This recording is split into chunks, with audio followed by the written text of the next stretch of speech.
क्योंकि ये rapid fire round है। जल्दी से रैपिड फायर राउंड का पहला सवाल हमारे सामने रखा जाए। ये देखिए, आपके पसंदीदा कथावाचक कौन है? महाराज जी जरा बताइए। पंडित धीरेन्द्र शास्त्री, जिन्हें बागेश्वर बाबा के नाम से भी जाना जाता है, प्रेमानंद जी महाराज, देवकी नंदन ठाकुर जी महाराज, या फिर मोरारी बापू? हमारे लिए तो चारों ही पूज्य हैं। लेकिन इन चारों में सबसे पसंदीदा कौन है? देखिए, शंख चक्र गदा पद्म भगवान के चतुर्भुज हैं, है ना। यदि प्रभु के 4 हाथ हैं तो अब उसमें से आप कहें कि एक हाथ को चुनिए।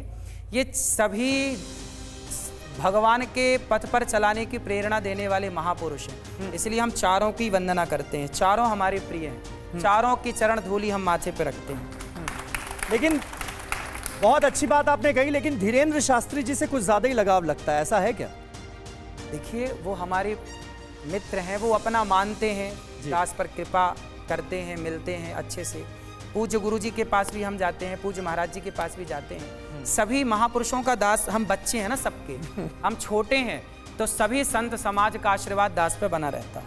उम्र कितनी है आपकी महाराज जी? बहुत आपके भक्त जानना चाहते हैं, तो लोग आपको सुनते हैं। 33 33 साल की उम्र में महाराज जी इतने पॉपुलर हो चुके हैं। बहरहाल आगे बढ़ते हैं। अनिरुद्धाचार्य जी महाराज श्रद्धालुओं से बातचीत के दौरान अक्सर कुछ ऐसा भी कह जाते हैं जो हैरान कर देता है। कैसे? देखिए जरा।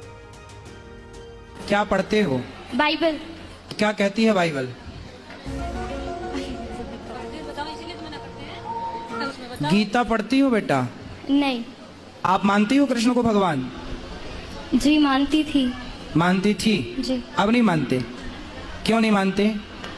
जब से बाइबल पढ़ने लगी तब से छोड़ दिया। जब से बाइबल पढ़ने लगी तो कृष्ण को छोड़ दिया। तो शादी हो जाएगी आपकी, कल को दूसरा पुरुष अच्छा लगने लग जाएगा तो अपने वाले को छोड़ दोगी? तो सुना आपने, और जिस तरह से रिएक्ट किया इस बच्ची के इस बयान पर बाबा ने, वो आपने देखा। इसी से जुड़ा हमारा अगला सवाल है, और वो सवाल मुकदमे का ये रहा आपके सामने। क्या अनिरुद्धाचार्य जी महाराज वायरल होने के लिए चुभने वाली बात बोलते हैं? महाराज जी ऐसा है क्या? ऐसी बात बोलो जो चुभ जाए सामने वाले को। जिस भाषा से समझोगे उस भाषा का प्रयोग है। हमारे यहाँ हनुमान जी लंका गए तो रावण ने पूछा, हमारे राक्षसों को, हमारे लोगों को तुमने क्यों मारा? हनुमान जी बोले, हमने थोड़ी मारा, जिन मोहि मारा ते मैं मारे। मैंने किसी को नहीं मारा, जो जैसी भाषा में समझेगा, हनुमान जी कहते हैं उसे वैसी भाषा में समझाओ। तो हम तो हनुमान जी के भक्त हैं, जो जैसी भाषा में जैसे शब्दों से समझेगा। भाषा मतलब ये नहीं कि मार देना, किसी को मारना अपराध है, पर भाषा जो जैसी मीठी भाषा में समझो तो मीठी भाषा। लेकिन शब्दवाण जो है वो आप चलाते हैं। अब जैसे इस बच्ची ने कहा, तो आपने कहा कि भाई अगर किसी से शादी करोगी, दूसरा पसंद आ गया तो उसके पास चली जाओगी। अब सोचिए ना, महिला का अपमान नहीं है क्या? अब सोचिए कि वो लड़की ऐसी है जो हिंदू लड़की है, गीता नहीं पढ़ती पर बाइबल पढ़ रही है। अब बताइए।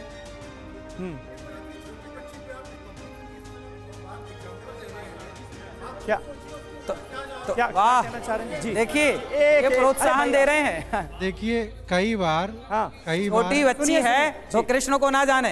अरे सुन लीजिए, धर्म के आवरण में कुछ हिडन एजेंडा भी होता है। वह हिडन एजेंडा होता है कि अपने धर्म की वकालत करना, दूसरे धर्म के प्रति घृणा फैलाना। तभी एक अच्छे व्यक्ति के लिए, एक श्लोक में कहना चाहूंगा, अष्टादश पुराणेषु व्यासस्य वचनद्वयम् परोपकारम पुण्यायम पापायम परपीड़नम। 18 पुराण में बस यही 2 बातें हैं कि परोपकार जो पुण्य है और दूसरे कष्ट देना पाप है। धर्म की भी यही खासियत है कि मानवता मनुष्यता के लिए है, न कि धर्म के लिए मनुष्य है। एक धर्म जब दूसरे धर्म के खिलाफ एक तरह से दुष्प्रचार फैलाता है, दूसरे धर्म ग्रंथों के खिलाफ दुष्प्रचार करता है, इसका मतलब धर्म के अंदर उसका हिडन एजेंडा है, और वह हिडन एजेंडा कहीं ना कहीं सत्ता तंत्र को मजबूत करता है। ठीक है, जल्दी से इस पर आप अपना रिएक्शन दीजिए, उसके बाद फिर बाबा जवाब। मेरा एक सवाल ये है कि आपके सारे जो बयान होते हैं वो पितृ सत्तात्मक सोच को बढ़ावा क्यों देते हैं? आप लड़कियों को ही क्यों बोलते हैं हमेशा ऐसी चीजें?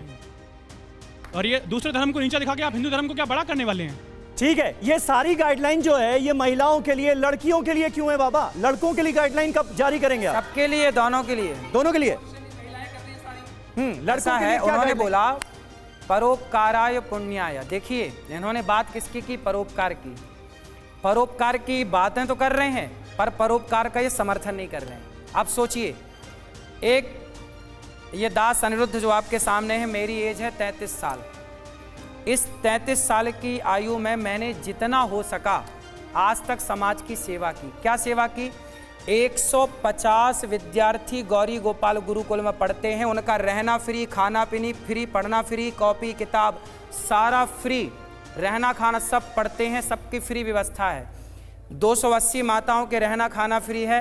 30,000 वृंदावन धाम इतना बड़ा धाम है, कोई भी आए सबको भोजन फ्री, कोई भी आओ, 10,000 लोग आओ, आप 50,000 लोग लेके आओ, सबको फ्री।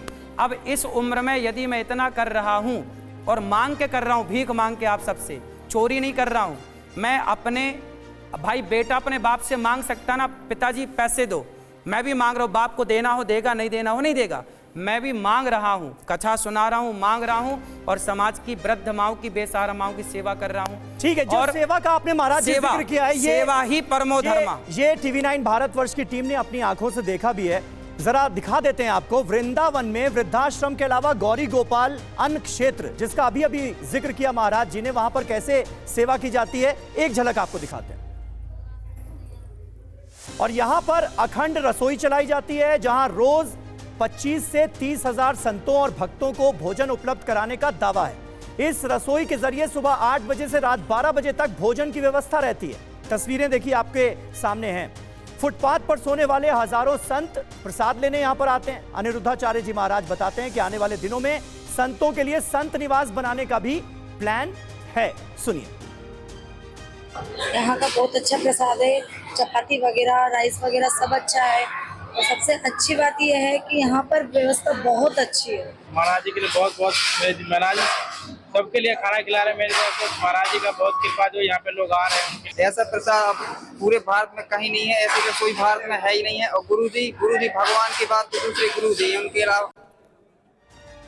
तो ये रिपोर्ट भी हमने आपको दिखा दी क्योंकि अभी अभी इसका जिक्र हुआ, लेकिन